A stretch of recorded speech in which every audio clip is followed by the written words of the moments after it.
G'day folks, today we're having a look at another one of the 70s boxings of the Matchbox kits, and this is the second type, the one with the window, and it features PK26, the Henschel 126, or is it 126? I'm never quite sure when it comes to the naming convention of this type. I know a bit about Henschel because I knew they made steam locomotives, but I'm not too sure whether it's 126 or 126. Anyway, we'll go with 126. And this one is featured tonight as a suggestion from YouTube user Gerodo299, who suggested it could be a good topic in a comment on one of my other videos. So I thank you, Gerodo299, and I'm always open to suggestions. So let's have another bit of a look. So having a look at the box art, bit restrained. The sky's not full of aircraft, but you can see the dust clouds in the background, which suggests vehicles thundering across the desert, and that's appropriate for this being a spotting or reconnaissance aeroplane. And it is, so if you look at this side, we've got the typical image of what it would look like if you built the model, put the decals on but didn't paint it. So it's the blue and the green plastic. On one end you've got an image of what you're looking at, the clear purple circle there, which is where the price would go sometimes, PK26. On this side it's a 1979 boxing by the looks of it, with another image, different one. And on this end again, same as the other side. Now on the rear, I think this is the first one I've shown with a window box, and it was always good to peer inside here and see what you could see. So the green and the blue sprues. And then we've got the colour outlines, the painting plans, I suppose you could call them, of the two variants that you got with the kit. And that was another thing about Matchbox. Various other kits, so there were only decals for one type of aeroplane, one colour scheme, but Matchbox coming out with two gave us a lot more choice. Well, double the choice. So let's open her up and have a look inside. Love this part.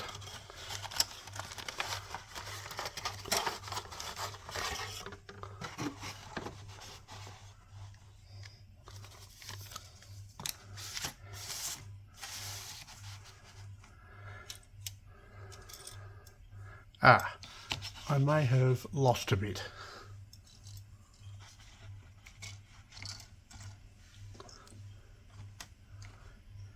Yes. I think the blue head off the stand here bounced off as I was getting everything out, and it's disappeared. Can't see it anywhere. Don't even have carpet, and it's still been eaten by the carpet monster. So let's have a bit of a look. This is what we've got. So having a look at the instruction sheet, by this stage they'd moved away from the magenta colour to just the straight black and white.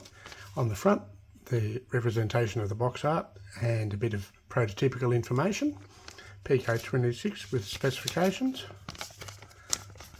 On the back we've got the chart for showing which colours the various parts are painted, and just how to put the decals, or the water slide transfers as they call them.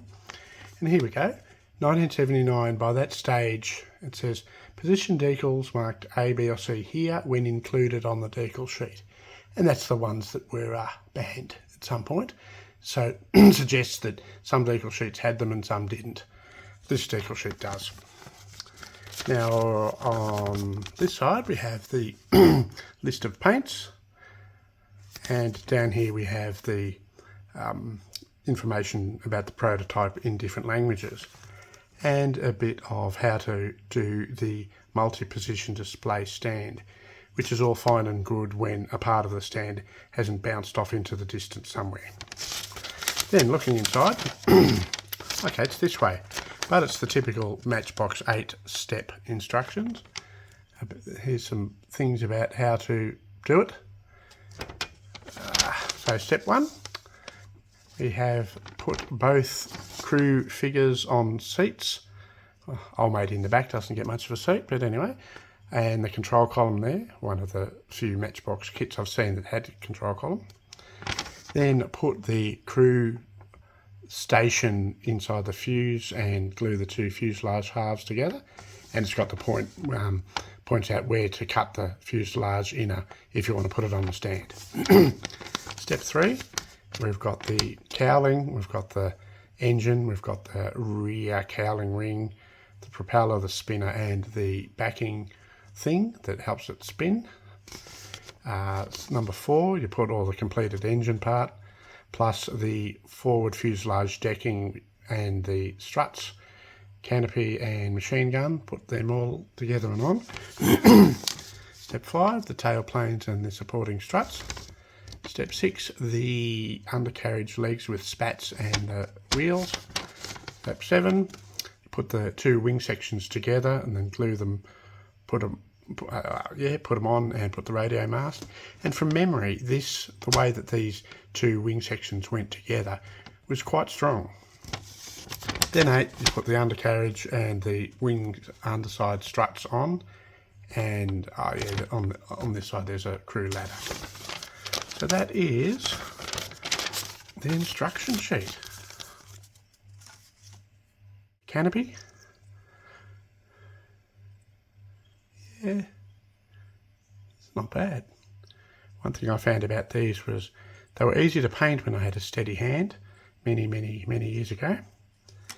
And then the stand is in a blue. I don't recall having seen that before. At least the blue top section that has disappeared into space may turn up rather than looking for a transparent one. The fuselage sprue, we've got the two fairly round sides, engine, spinner prop, crew floor, fuselage to centre section struts, the forward decking. Not a lot of detail, of course, but a lot of fun. And it is a 1975 year on the inside there. So again, some kind of fine-ish but raised panel lines there, and the foot holes, and then some recessed panel lines.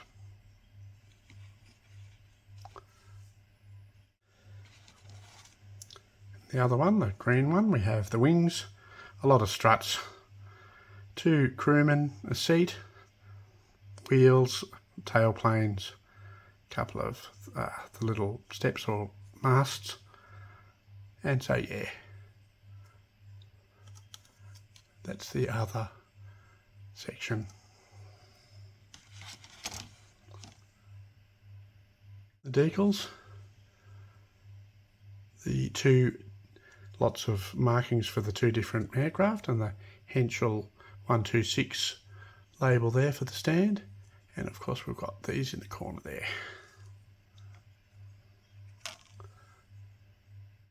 Now this was a fun one. I only recall ever having built one of these, and I made a bit of a choice at the time. I understand that Airfix also had a Henschel 126 in 1/72 scale at the time. I don't think I ever saw it, but I didn't actually buy this one because of the subject matter. I bought it because it was a Matchbox Second World War kit. And so what I actually did is I painted it in a fairly dark sort of foliage green with grey undersides, and I used a decal sheet from a Zero, and I put Japanese markings on it, because to me it looked like a generic sort of Japanese observation aircraft. Thinking back now, it doesn't really, but at the time I was a kid and I wanted to do sort of close to Australian specific aircraft if possible, even if it was a bit of a fantasy, a bit of a whiff, a bit of a what if. So thank you for joining me for this one, folks, and there's more to come. Cheers.